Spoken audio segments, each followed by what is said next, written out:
What's going on YouTube? JT's Reborn here, and welcome back to another edition of my DC comic book reviews. And in today's video, we're talking about Batman Detective Comics number 1036.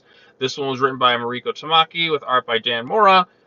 This continues off the events of the last one. There was some sort of like biological type deal going on with like somebody coming off like kind of like a zombie of some sort. You kind of see a little bit more, and I think it has something to do with the whole Arkham Heyday thing tied all the way back into Infinite Frontier number 0. Now, Detective Comics, like there's the mystery aspect going on with it, but it's also like carefully kind of linked to all sorts of different stories going on right now within the Batman related comics. But I want to say one thing first. Artwork amazing. Like Dan Mora's artwork is what's really kind of carrying this thing for me. The writing's decent. I like what's going on with the Detective Comics storyline more than I do the main Batman book, the flagship one. So I like that it is a detective story, but it is tying things in together. Hell, even the backup actually kind of ties into the main comic for once. Like a lot of the backups sometimes like feel kind of like its own thing. Like in the main Batman book, you had the Ghostmaker backup, which doesn't really like tie into like the main Batman book, but like this one for Detective Comics actually kind of does. It deals with Huntress, and we get a Batman and Huntress team up. Yeah, like if we're going with Detective Comics, I'd like to see like Batman teaming up with more members of the Bat family because it feels like he hardly ever does anymore. Like he'll throw in like some new original character that's kind of like at the forefront here, and then like everyone else will just kind of just get a bit pushed to the side. So I am kind of glad that Huntress is getting a little bit of a showcase in here because I like the Huntress. I think she's Helena Bertinelli is a pretty interesting character, like where she walks kind of a fine line in some ways. Like she's definitely more heroic, but like she has kind of like these anti-hero type bits to her. So I think that's what makes her more interesting. So this issue also deals with the death fallout of Sarah Worth's death, and her father, who was like this really rich, powerful guy within Gotham City. They're talking about the whole master vigilante thing. Nakano's doing his thing, and everything, every little bit of craziness that's kind of unfolding is slowly pushing him towards the whole magistrate thing in Future State. Like I said, not before in several videos, I'm not really huge into Future State, so I hope it's not like exactly like it. Well, it shouldn't be because Future State was a possible future, not a fully set in stone thing. Although a lot of things in there are going to kind of unfold in the current stuff in some way or another. So Bruce is there. He was the last issue was the whole zombie thing, but it turns out to be like a Lady Clayface. They also reference Detective Comics number 981, and it feels like a blast from the past. Just kind of thinking all the way back to the whole storyline with the Gotham Knights program. That's back when I felt like that was what was it, Tie-ins, Detective Comics thing with the whole protocol thing. I actually kind of like I'm getting a little bit nostalgic right now. It feels like early Rebirth stuff, going all the way back then.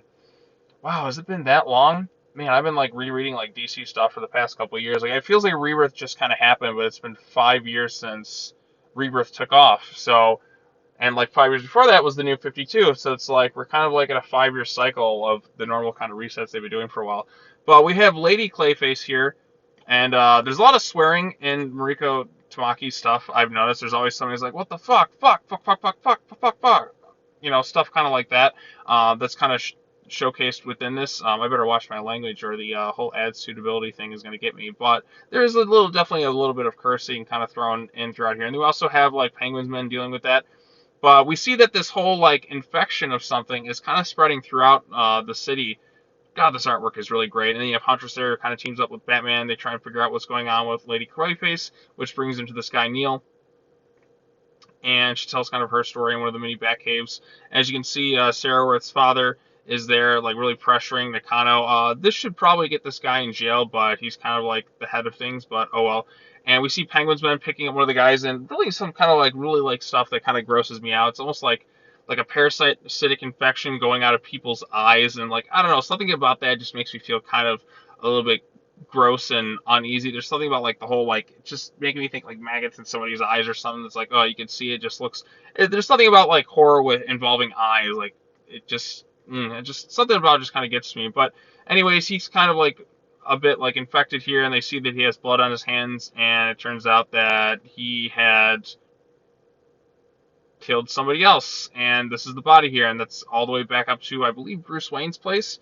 So that's gonna hold tie into there. It was Lydia or whatever. So it's going to be like tying into that Bruce Wayne under suspicion. So everything's just leading to Bruce Wayne just kind of like losing everything and then trying to be the detective. I don't know if he's going to get his fortune back or anything like that anytime soon, but we shall see. So also in the backup storyline, this continues off the events of the previous one, where Huntress was doing her thing, and her friend, was it Mary Knox? She's trying to investigate things. She finds her ex-boyfriend, who's this real piece of shit, who's just kind of taken her for granted, like was abusive, like exploiting her for money and all sorts of things. And Helena's just kind of had enough of that, so she sees him and she shoots him with her arrows and just kind of like beats the shit out of him and just kind of leaves him to be.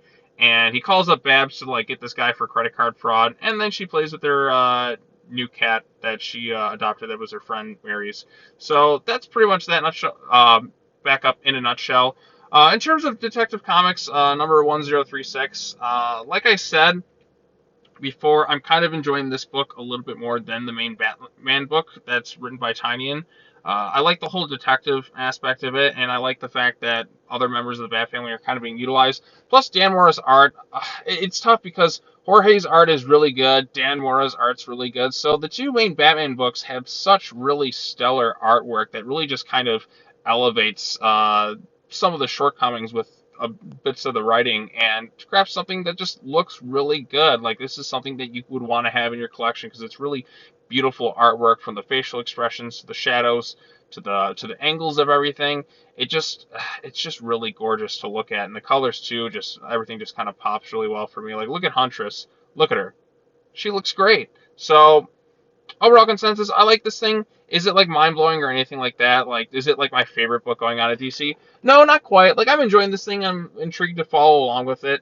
It's not wowing me or anything like that. I mean, the artwork is, but like the writing and the story, it's just, it's fine because it's all like has to kind of tie into the magistrate thing. I kind of wish this was doing something a little bit separate from all that, but I understand they're really trying to like closely tie all the Batman books together to a large overarching story. But I would like something that's not tied to Future State, because I'm not huge into Future State. So, yeah. I feel like I've said a lot. I feel like I'm turning into Jeff Goldblum. But anyways, what did you think of Batman Detective Comics number 1036? Did you like this issue? Did you dislike this issue? Let me know what you thought of it in the comment section down below. Be sure to hit that bell for notifications. Subscribe to the YouTube channel for more content. Share this video so more people can check it out. We're getting close to the 2,000 sub mark, at like 140 subs left to go. Every day it's one step closer to the grand 2,000. We'll have a special video or something like that when it all wraps up. So, all right, that's all I got to say.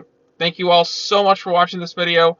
As always, take care now. Bye-bye then, and I will see you all in the next video. Peace.